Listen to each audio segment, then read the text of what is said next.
You are listening to the Cup of Mets podcast, your one-stop shop for all things New York Mets baseball.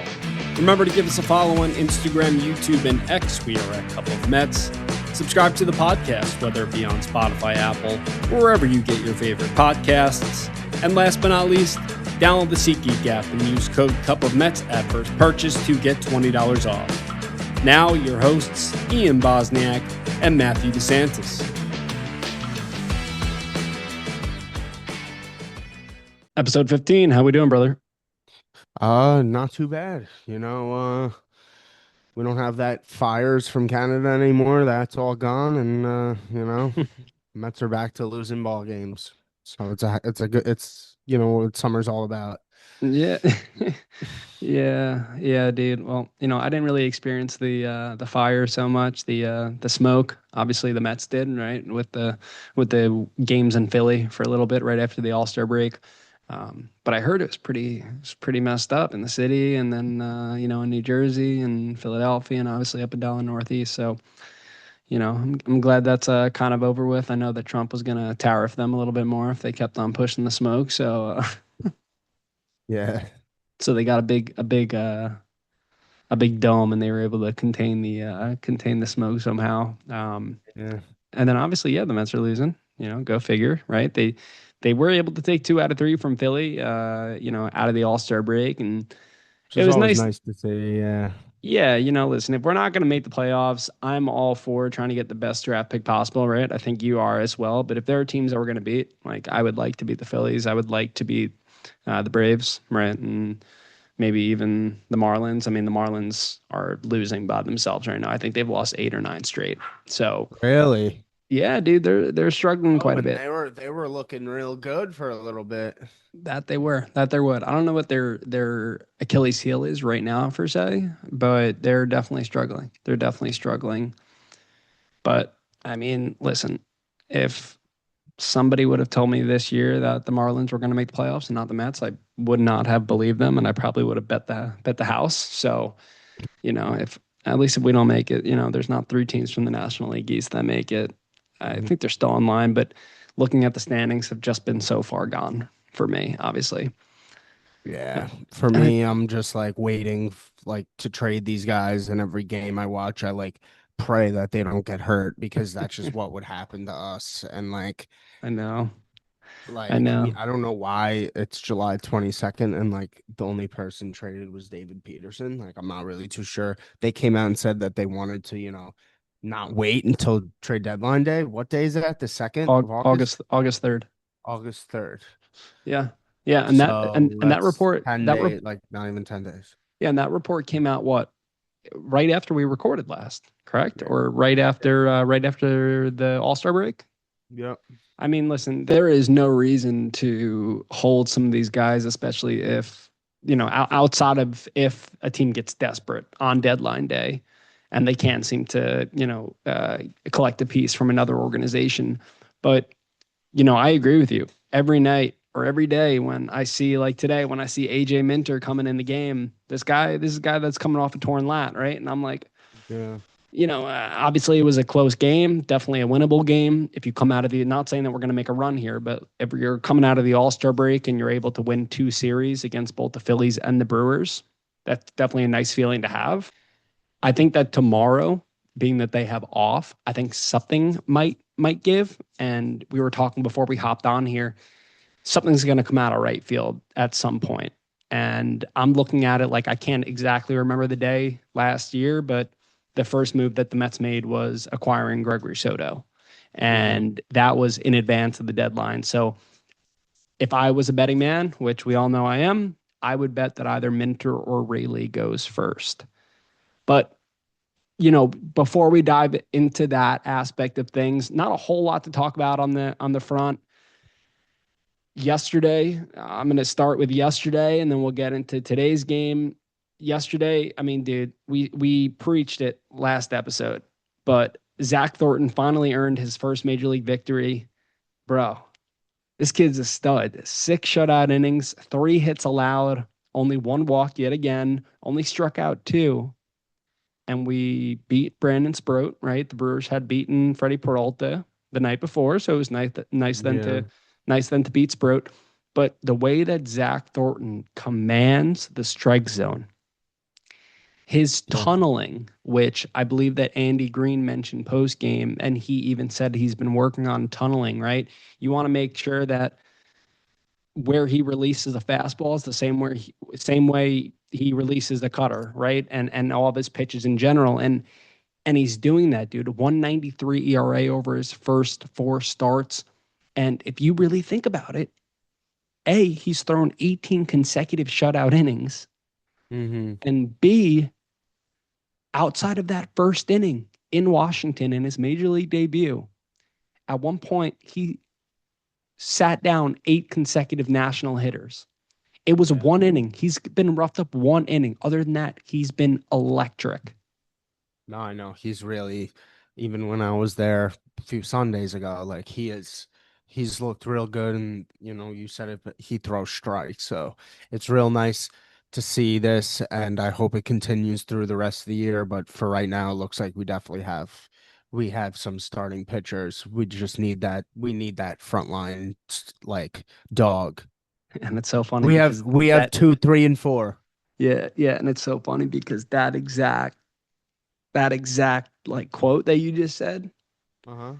is exactly what we were saying last year in the offseason as well. It's like, yo, we need that dog atop the rotation. And we go out and get Mhm. Freddie Peralta, a guy that was in the running for the Cy Young last year, and then he shits the bed, right? Yeah. But all in all, I mean, yeah, you said it. Three nice starters: Zac Thornton, Christian Scott, and Nolan McLean. You know, I just, to me, I think that I'm in love with the way that, and I know that I mentioned this last episode, but just the way that Thornton goes about his business, knowing that he's not like a Nolan McLean, let's say, that's going to overpower someone, or a Jacob Mizorowski that's going to throw 100. Like, this guy goes out there and he uses all of his pitches. He is able to throw strikes. He doesn't walk guys, which doesn't matter what year it is. Mets pitchers are always prone to walking guys. So it's nice that Mhm. he's not of that, nature.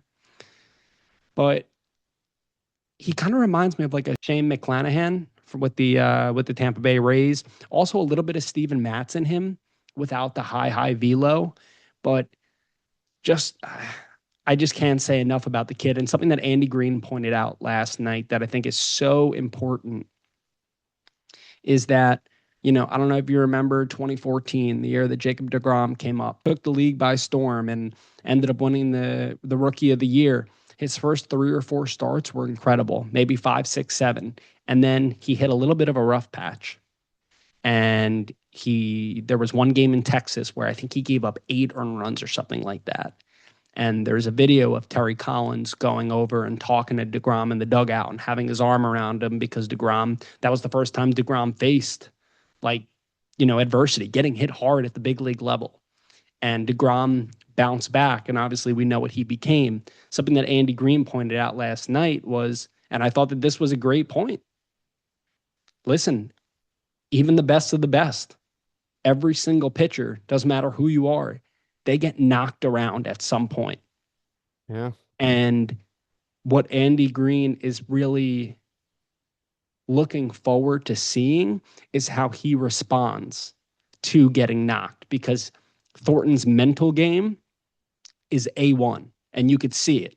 The kid the kid fights on the mound. He composes himself so well, but that takes a lot out of anybody, whether you're, a stud or a rookie getting hit and allowing, 6, 7, 8 earned runs, right? You saw what happened to McLean earlier Yeah. on this season. We were like, what is going on? Where is our cowboy Otani? Right. And look how McLean has responded since then. So Yeah. I think that that's what I'm looking forward to the most with Zac Thornton is when he finally does get hit a little bit, how does he respond? Because if he responds in a big way, again, I just said him. You add him to the mix with Scott and McLean going into the next year, and you have a nice, trio Absolutely. in the rotation, right? No. Yeah, absolutely, dude. Absolutely. So far, it really they've come around. Um, but like I said, definitely missing that starting pitcher one. Yeah, yeah. And I think at some point or another, whether it be this offseason, or whether it be free agent or a trade, I think that we'll see something, right? Mhm. Another one of those guys, Nolan McLean. I mean, I know that when we spoke last, he started turning it into gear, but dude, his last three starts, he took the ball in the 19th in Philly, six shutout innings, allowed two hits, only walked two, gave up no runs, struck out 10. Against Boston, he did take the loss, which there was, of course, an error in the field. So he gave up a run or two, but didn't allow any earned runs. Six innings, five hits, no earned runs, two walks, seven Ks. And then against Atlanta on the 5th of July, six innings, Mhm. two earned runs, one walk, five Ks. McLean's ERA is down to 3.34 on the year, 135 strikeouts and 113 and a third of an inning. McLean finally looks back. Yeah, absolutely. And that's what we need to see. Um, what I want to see though, what we need to see like ASAP. Some of these guys get traded. That needs to come. We need to see what we have in the likes of like Brian Clifford, and you need to start bringing up some relievers that are rotting in AAA, like Nate Lavender, and I mean, there's multiple guys up there. Jeffrey Acrobat. Jeffrey Yan. Yeah, Jeffrey Acrobat. Yeah, yeah, and I think we'll see it. You mentioned that, and No, I think one of the biggest things is a Jonah Tong, right? Because yeah, I know that Jonah Tong is getting roughed up in AAA right now. I think his FIP over his last, I don't know how many starts. I saw a stat earlier today. His FIP is in the sevens over his last X amount of starts. yeah, Like that is not good, obviously, but like emphasis on not good, yeah. right? And this kid was It is. supposed to be the next Tim Lincecum, and again, he's so young, so he still can be, and we know the type of stuff that he has. I think it's just been a combination of, listen, imagine you're a stud and you're working with two pitches, and you realize that you need to add a third and a fourth, and you're using those third and fourth pitches in the minor leagues, getting hit a little bit harder. That probably does something to your mental and probably makes the fastball changeup less effective as well. Yeah. So, When you think about it in the long run, for sure.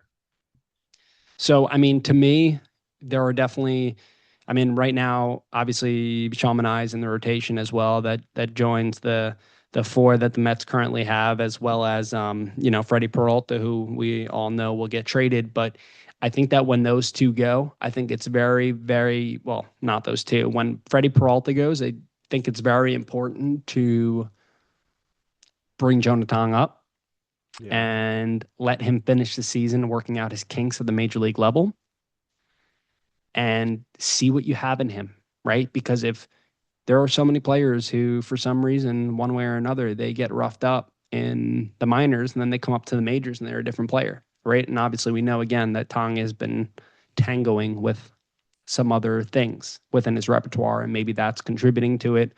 But we Yeah. got to get Jonah up. And then bullpen wise, obviously, there are so many pieces that are going to be dealt. So hopefully we can see those Nate Lavenders, those Dylan Rosses, those potentially Ryan Lamberts, the Jeffrey Yans. Hopefully that, we can start Yeah. to see it match rate a little bit.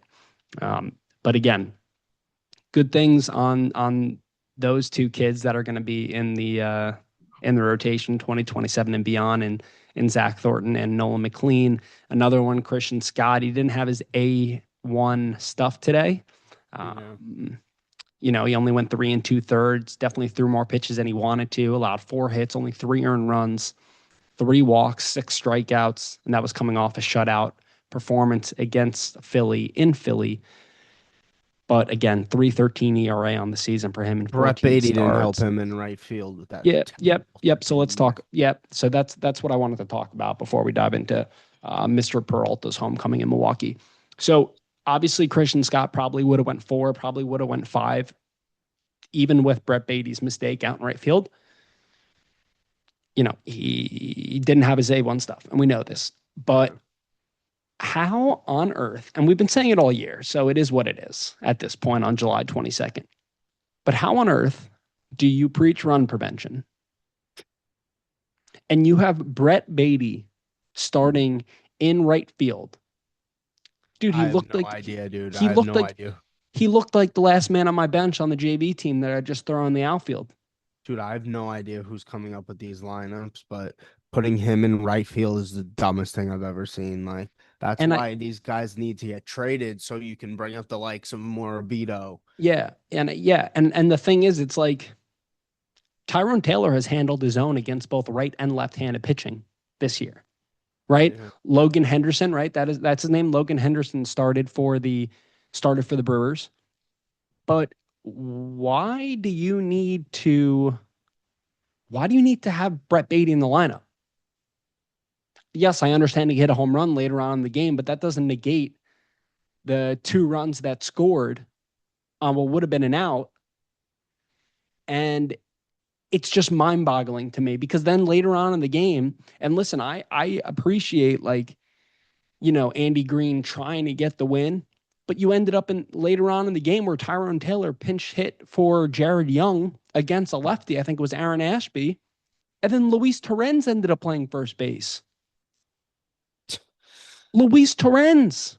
It's such a mess, dude. Such a mess from top to bottom. And I think my thinking is like, okay, you have Luis Robert who came back, hit an absolute mammoth home run last night, 451 feet. You gave him an off day because he played a few games in a row to come off the IL. Fine, fine.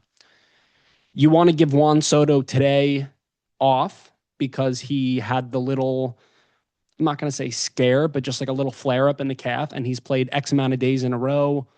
So you wanted to give him off today, allow him to have the off day tomorrow so he gets a full 48 hours. Okay. But again, why not have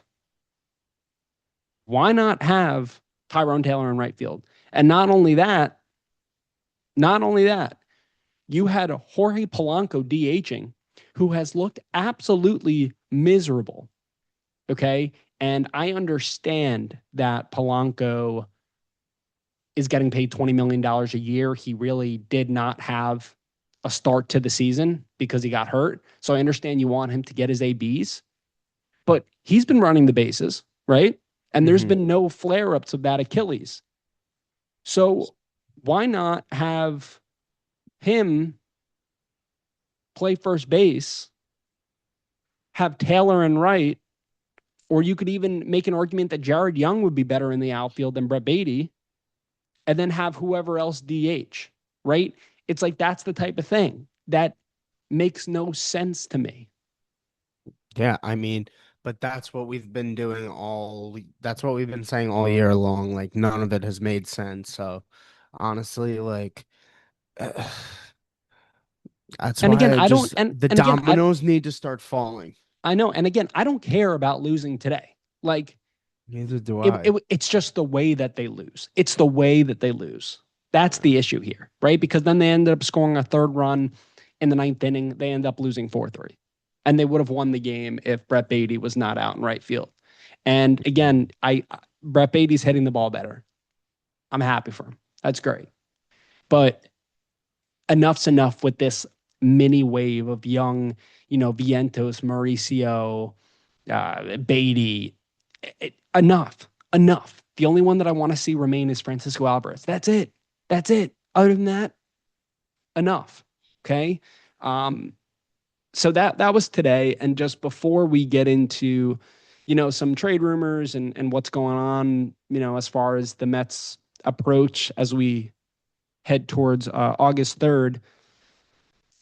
In the first game of the series, Mr. Freddie Peralta made his return to Milwaukee. 7 earned runs in 5 1/3, 2 walks, 6 strikeouts, 8 hits. Coming off 2 games in which, he didn't allow more than 2 runs, but he failed to even complete 5 against both the Red Sox and the Braves. His ERA is now up to 5.01 on the year. Yeah. I think I'm getting to the point, Maddie, where, again, unless there's a team like the Brewers, okay? And the reason why I bring up the Brewers is because you know that they could take somebody off the street that's throwing 90 and make him a good pitcher. Same with the Rays, right? The Brewers or the Rays or the Dodgers, Is it worth it to trade him right now? Still, even though you're going to get crap, opposed to maybe keeping him through the end of the year and offering a qualifying offer? But dude, what if he takes it? I don't know if I want him for a year at 22 million. You don't know what the qualifying offer is going to be next year. They're going to push for more money. I know, dude. Just like a forget the No, ERA. Forget the ERA for a second. A I one dish him for whatever. If the Dodgers offered me the 25th and 28th prospects, I'm dishing him for them. I'm sorry, dude, but like Peralta at this point offers us zero value. But dude, like starting pitching is like so expensive. Somebody's gonna pay something. especially since now the Red Sox have made a run like this. Yeah, Sonny they Gray, might be heavy buyers, and yeah, he's not like going anywhere. Sonny Gray's not going anywhere. There was a report a day or two ago that the Tigers intend on keeping Tariq Skubal, which I think is a massive mistake on the Tigers' part. It's almost like the Angels with Otani a couple years back, Yeah, right? But then what does it leave? The Twins are still in the running in the wild card. They tore down like crazy last year. They have a great system. Will they trade Joe Ryan? I don't know. So then you have Freddie Peralta, you have Clay Holmes, you have a guy like Foster Griffin on the Nationals. yeah. I'm obviously missing a player or two, but that's why I'm saying like if maybe you find a team that might value him more than another. Yeah. And the team might look at him and be like, the Mets defense has been terrible or a fucking mess. Well, I Like, mean, it's not like his FIP is that much better. I think his oh FIP is no, like no, I four know. four six or something, Yeah. four No, seven. he's not pitching like the Freddie Peralta that came here from Milwaukee. No, no. And you know what the funny thing is? It's like, yeah, he's a couple ticks off on his fastball, and his changeup doesn't have the vertical drop that it did last year, and he's not getting as many swing and misses. But even watching some of his film from last year in a Cy Young season, it's not like he's ever been so overpowering. I think that for Mhm. him, it's mechanical and it's obviously the movement on his pitches. And I don't think he's tipping or anything like that. But even like the home runs that he gave up to Andrew Vaughn and to Cooper Pratt, like those were right down the dish. Those were right down the dish. Yeah. And it's not like he's just trying to get ahead of hitters. Like that's almost like his out pitch. Whereas in the past, he's always been someone that elevates the fastball, but keeps it in the strike zone, and he has not been able to do that. So it's just really interesting. I know that there have been a bunch of rumors around this week, not necessarily rumors, but just people like, messing around and saying this or that. But like, would you trade Freddie Peralta back to the Brewers for Jet Williams? Like, obviously we would. Would the Brewers do that? Probably not. Yeah. But then again, Pat Murphy and the Brewers, Matt Arnold, they know him. They know him. And I think a reporter actually asked Pat Murphy in a pregame presser the other day, what do you think about the potential of bringing Freddie back to Milwaukee? Right. And so for me, I think that the Mets need to look at the teams that, like, obviously, I mentioned two teams, the Brewers and the Rays. Those two, I think, have the best pitching figures in each league, respectively. But the Brewers have Brandon Sproat, Logan Henderson, even a Jacob Mizorowski. They're all young and they haven't pitched this much before. Then you look at the Rays, and yeah, they're sick right now, pitching wise, but they're using two they're using two openers converted to starters.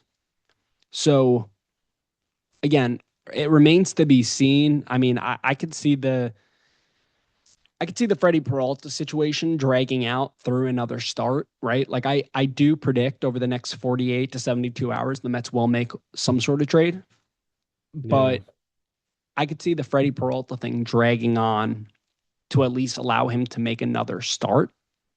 Yeah, I think they'll give him another start and hope that freaking cross his fingers that he has a good game.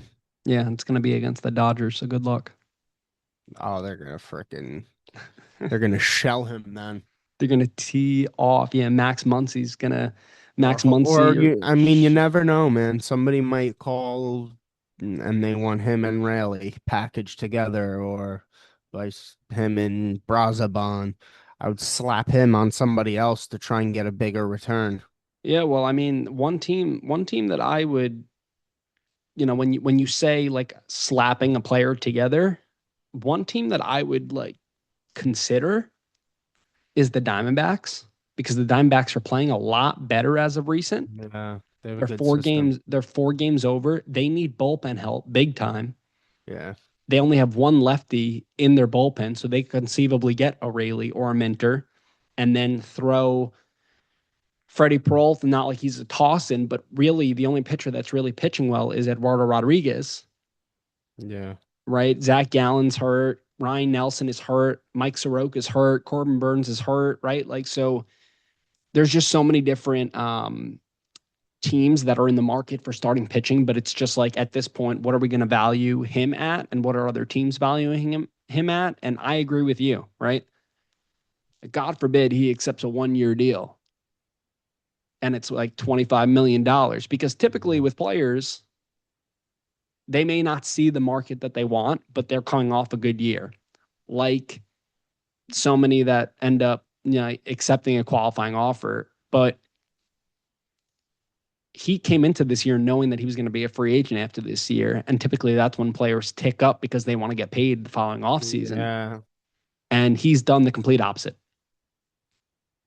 The complete opposite. Complete opposite, man. Lost So himself a lot of money this year, that's for sure. that he did.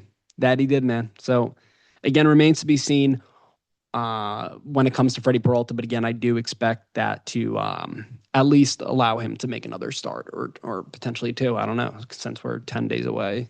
Yeah.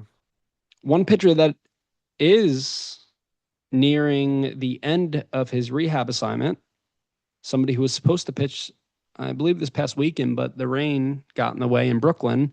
Clay Holmes coming back from, that broken fibula. He's expected to make a start with the Syracuse Mets tomorrow. And there was a report that came out earlier today via Will Salmon. The likelihood is that there's a greater chance right now that the Mets are going to trade Clay Holmes than sign him to an extension. And that is a smart business decision. I At agree. the end of the day, the team is a business. You should be trying to do the best things to put the team in a in a better place to succeed, not only now but in the future. And if you want Clay home, there's a lot of uncertainty about the 2027 season. So if you want Clay Holmes, he is going to be a free agent. Yeah. Yeah. He's going to be a So free agent you again. you can literally re-sign him if you want, but right now that's another guy that's valued. So like teams are going to be calling. I feel like the Mets could capitalize big time on this trade deadline and bring in like 20 players for what they have. Yeah. Well, we know one team that is scouting him tomorrow, and there's going to be a number of scouts in attendance. We know the teams that are going to be looking. I mentioned a few of them before: the Dodgers, the maybe even the Braves, the Dodgers, the Braves, the Rays, the Brewers. But one team that is definitely scouting him tomorrow and keeping tabs on him are the Chicago White Sox, who are having such a surprising season, as we all know.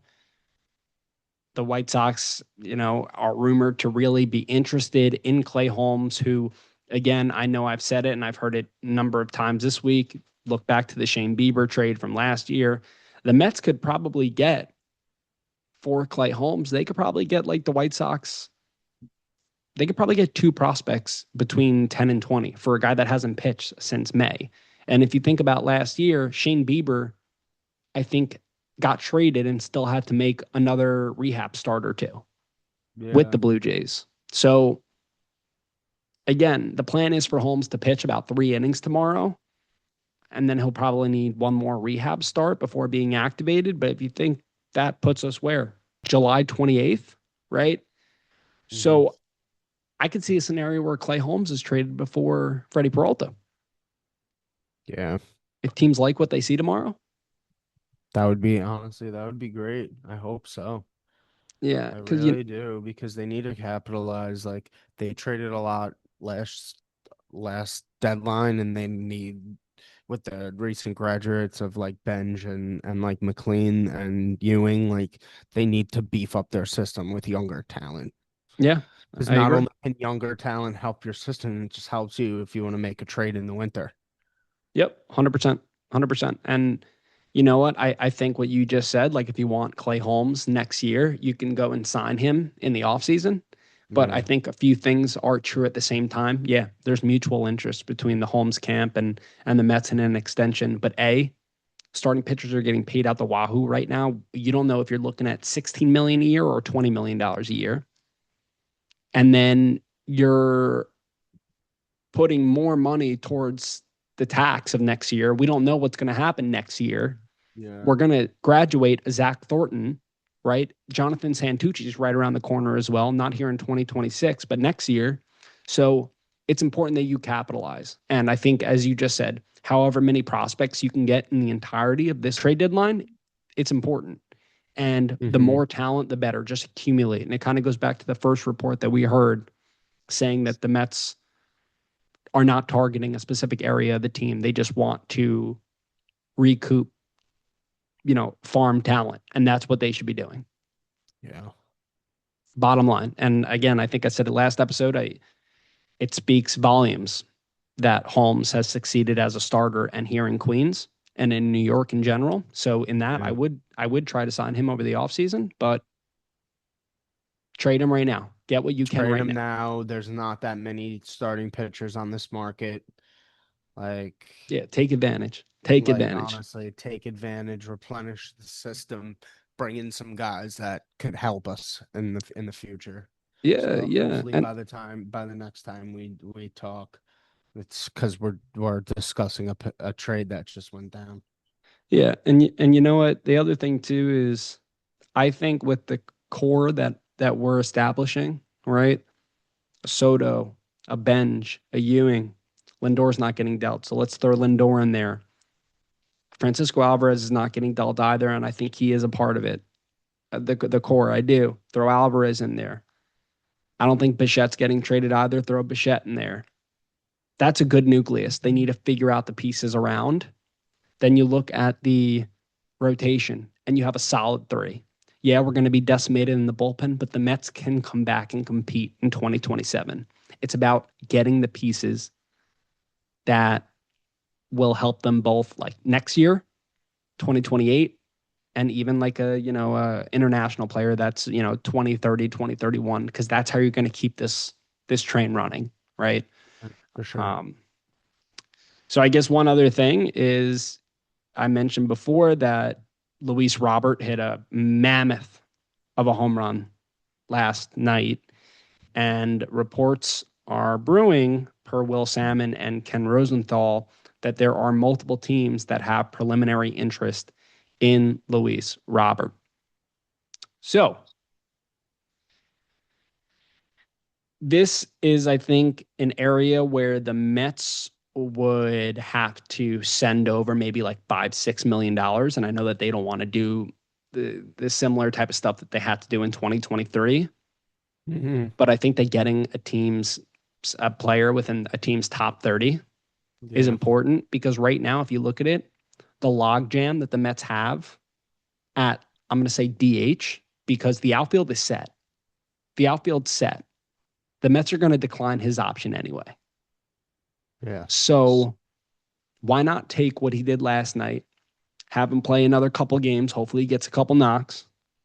And one team that I brought up on our Instagram, the Guardians, they're in need of an impact bat. And people were, yeah, Phillies will be in on him. the Phillies were in on him last year as well. I wouldn't mind it. I wouldn't mind it. Just do it, right? Because if you have to throw in 5-6 million bucks and you're able to get a top 30 prospect or two for a guy Hmm. that's played only a few games this season, but that's the thing, the upside that he has and an asset that he can be to contending teams.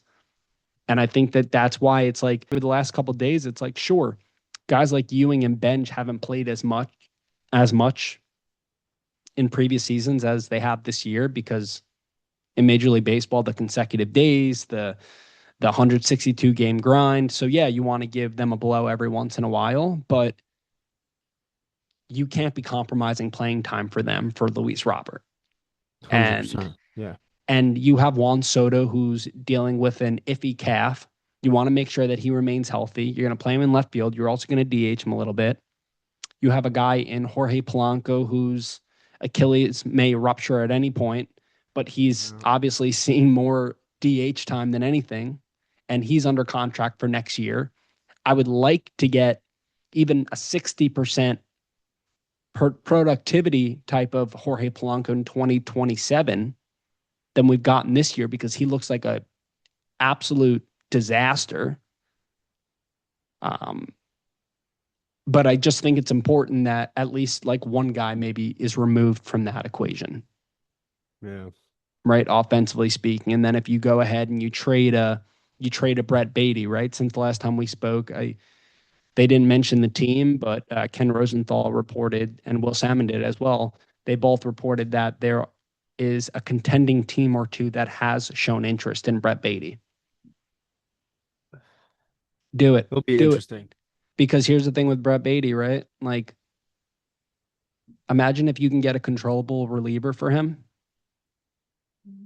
somebody that's ready. So then you trade somebody that's ready in Beatty that's still young and has upside for somebody that's young and has upside but is controllable in the bullpen.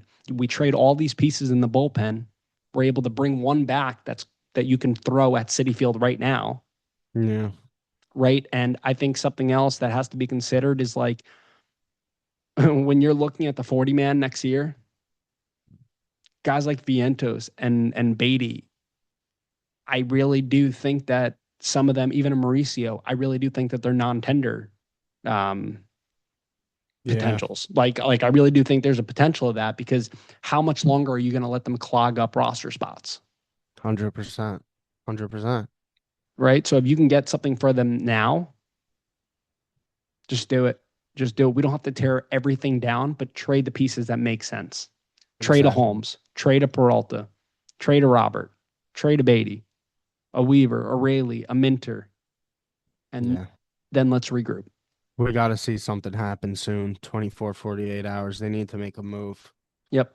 I I agree. feel it. I think something's coming.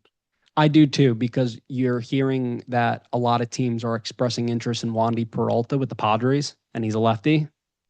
So again, that just makes me think like if some team is checking on Wandy Peralta, they're definitely checking on Brooks Raley or AJ Minter as well. Yeah. And hopefully the Mets can just do something. We can start to again build up this farm system so that we know what we're looking at in 2027. Absolutely. And with that, just looking ahead quickly, I know that obviously 2026 is 2026. It's been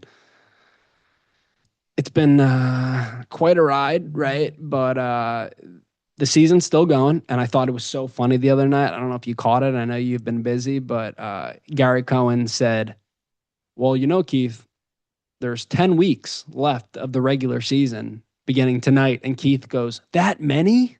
Yeah, I know. I didn't, I wasn't watching it, but Like, dude, so I it's heard so it. it's so true. It's so true. It's like you got to be kidding me, man. We're basically done with July and we still got 10 more weeks. I know. It sucks.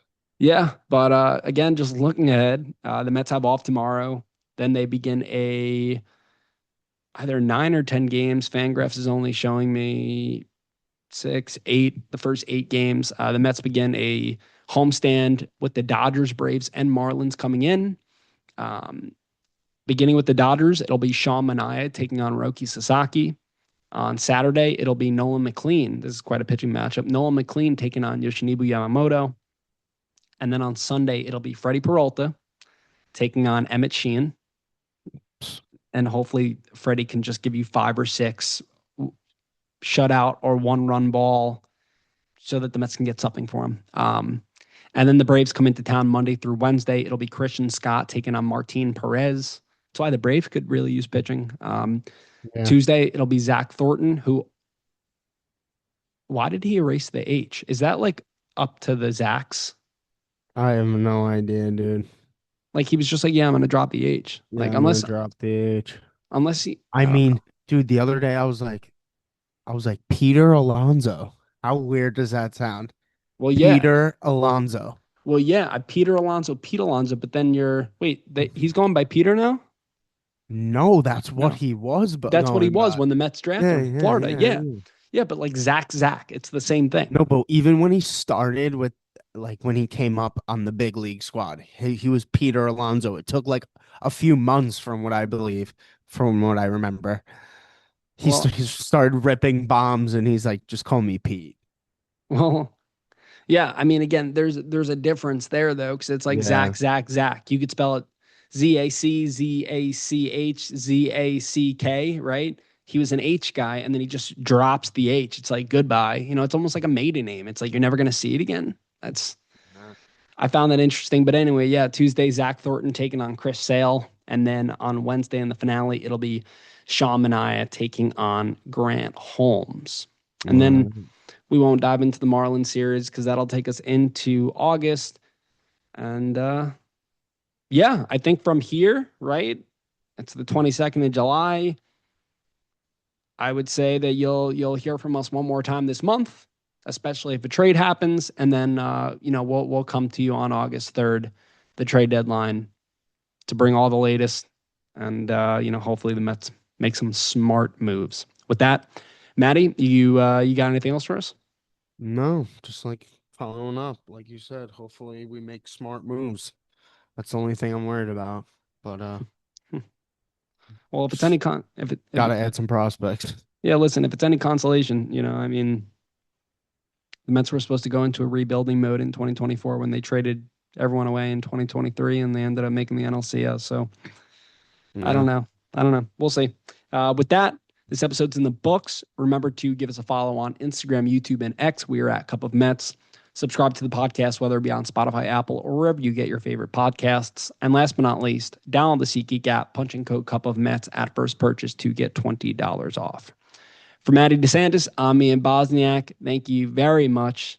And good night, everybody.